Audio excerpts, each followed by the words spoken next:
ምነው አረ ሲቲዝን አረ ተሰጣት አረ ሲቲዝን ተሰጣት በቦዶ ግሊምት እኔ ከነ አልጠበኩም ከምር ነው የምላችሁ ሰከንድ ሃፍ ሲቲ ይሄንን ጨዋታ ካምባክ አድርጎ ያሸንፋል ብዬ ጠብቄ ነበር ጭራሽ 3-1 አረ በስማም ግን ቦዶ ግሊምቶችን አለማድረግ አይቻልም በስማም ከምሬ ነው የምላችሁ በተለይ ፈርስት ሃፍ የተጫወቱ ጨዋታ እጅግ በጣም የሚገርም ነበር ጎሎቹ ራሱ እንዴት አባታቸው ነው የሚያምሩት ተመልከቱት የመጀመሪያውን ጎል አረ በስማም የክለብ እንዲጫወታል እንዴ ሁለተኛው ጎል ራሱ ዋው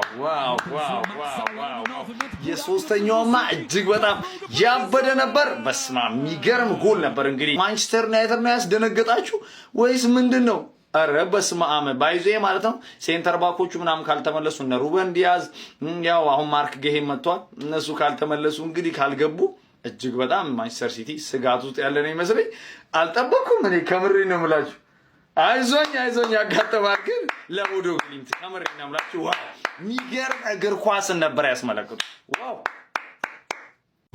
ወይኔ ወይኔ ምን አለ እኔ ሱናሚ ልውጠኝ የጃፓን መሬት በቀጥቀጥ በበላኝ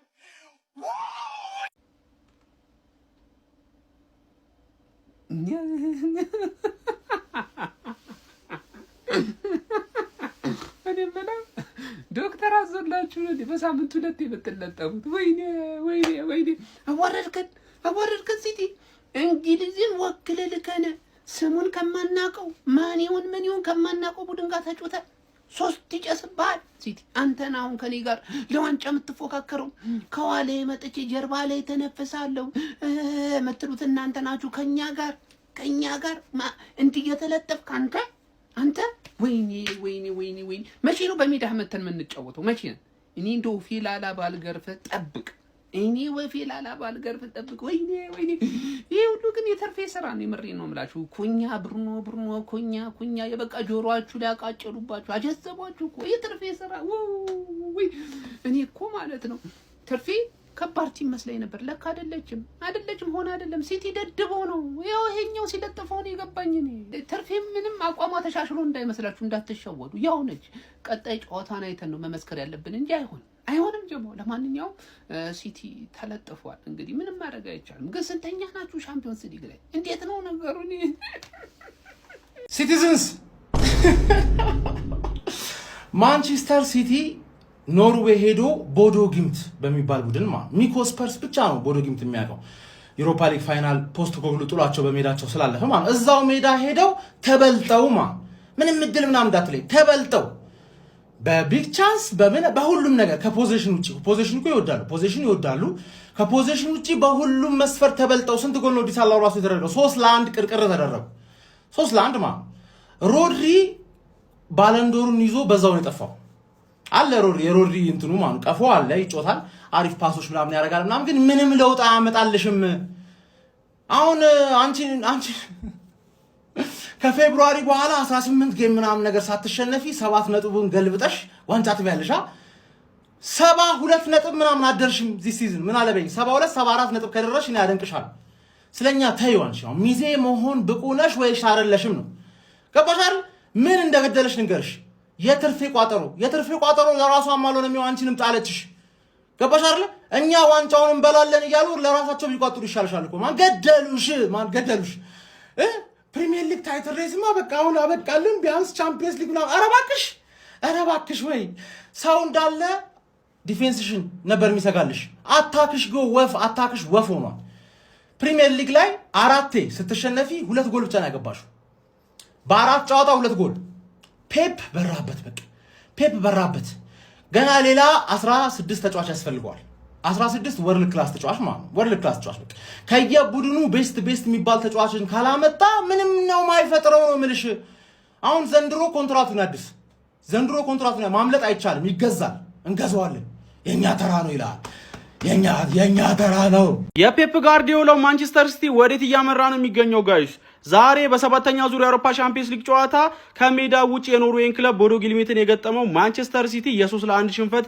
ገጥሞታል። በዚህ ጨዋታ ላይ ቦዶ ግሊምቶች የሚገራርሙ ካውንተር አታኮችን ነበር ያስመለከቱን። ከዚህም በላይ ጎሎችን ማስቆጠር ይችሉ ነበር። አንግል ሲመልስባቸው ተመልክተን ነበር። ኦፍሳይድ ተብሎ ሲሻርባቸው ተመልክተን ነበር። ዶናሩማ ጥሩ ሴቭ ሲያደርግባቸው ነበር።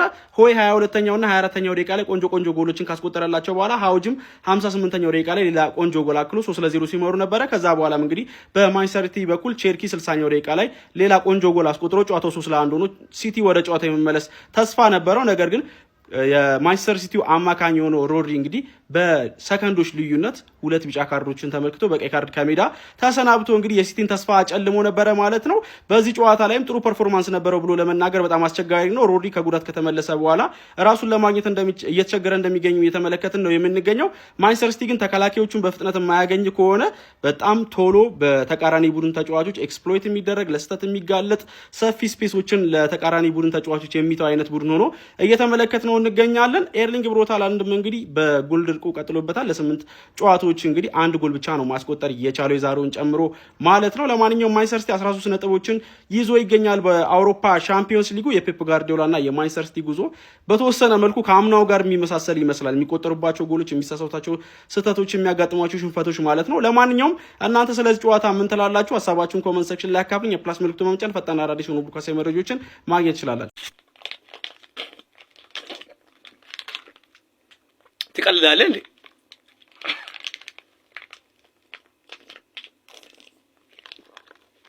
ቺርስ ያራዳ ልጆች ቺርስ።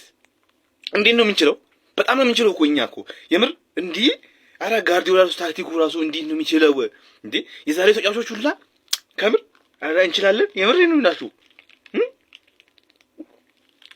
ወተት ባይኖር ኖሮ በምን እንረጋጋ ነበር? በምን ይሄ ኳስ የሚባል ነገር ቢቀርስ፣ አሁን የምሬ ነው የሚላችሁ ቢቀርስ፣ ባንጫወትስ እኛ የእውነት ቺርስ። እሺ አንቺ ኑሪልኝ፣ አንቺ በጣም ነው የምንችለው እኛ። ሁሉም አርሰናል ላይ ልቋጠር ሰፍ ብለ እየጠበቅ ነው። እዚህ ማንቸስተር ሲቲን አፈር ድሜ እያበሉት ነው በሜዳቸው ጠርቶ። እስካሁን ኩኛውን ቤሞ ምናምን ከሚለው ሙድ የወጡ አይመስለኝም። ከዩናይትድ ስካር አልነቁም። ገና አልተሻላቸውም፣ አላገገሙም። እየተለጠፉልህ ነው እዛ። እኔ እንጃ ይህን ጨዋታ አሸንፈው ሊወጡ ይችላሉ፣ ግን ይሄ ፈርስት ሃፍ ውጤት አሳፋሪ ነው። ለዋንጫ ስንጠብቃችሁ እንዲህ ወራዳ መሆን የለባችሁ።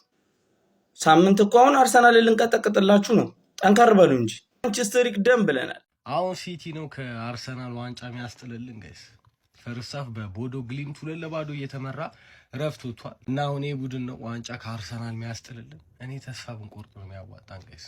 እኔ የሚያሳዝነኝ ህዝቡን አስነጩት ዛሬ ሁሉም ሰው ቁማሩ መበላቱ፣ ሁሉም ሰው ማለት ነው በሲቲ 2-0 እየተመራ ነው ፈርስት ሃፍ። እኔ ግን ምንድነው ያልኩት ቀመሬ ላይ ሲቲ ደግሞ ሁለተኛውን አጋማሽ ያሸንፋል። ፈርስት ሃፍ የሆነ ነገር ሊፈጠር እንደሚችል ምናምን እኔ ታውቆኛል። በቃ እኔ ጠንቋያት በለኝና ማለት ነው እና ሰከንድ ሃፍ 1 ጎል እንኳን ካገባ 2-1 ኢቭን ቢሸነፍ ህዝቡ በሙሉ ይነጫል። እኛ ቴሌግራም ቻናል ላይ ግን እናገኘዋለን ማለት ነው። ባይዘው ቴሌግራም ቻናል ያልተቀላቀላችሁ ሰዎች ይኸው ተቀላቀሉ። በየቀኑ ያባበዱ ቀመሮችን ታገኛላችሁ ማለት ነው። እዛው ከተለያዩ አውሮፓ ሊጎች የተውጣጡ ማለት ነው። እንዴት ነው እንጮተው ተዘክቶና እንደዛ ተብሎ ቴሌግራም @ዮዮርድ ያለ ምንም ስፔስ ስትጽፉ ይመጣላችኋል። ከ4600 ነው 500 በላይ ተከታይ ያለው ቻናል ነው። ሌላው ቻናል የኔ አይደለም። ዮዮርድ ያለ ምንም ስፔስ ሎጎ እንደምትመለከቱት ነው። ዮዮርድ ብላችሁ ጽፉ፣ ምንም ስፔስ ሳትጠቀሙ ይመጣላችኋል ማለት ነው። ተቀላቀሉ። የዛሬው ሲቲ 1 ጎል እንኳን ካገባ እናገኘዋለን። ሁሉም ሰው ግን ይነጫል። ይሄ ቡድን ግን ከአርሰናል ዋንጫ ያስጥልልን። ተስፋ ብንቆርጥ ነው የሚሻለው።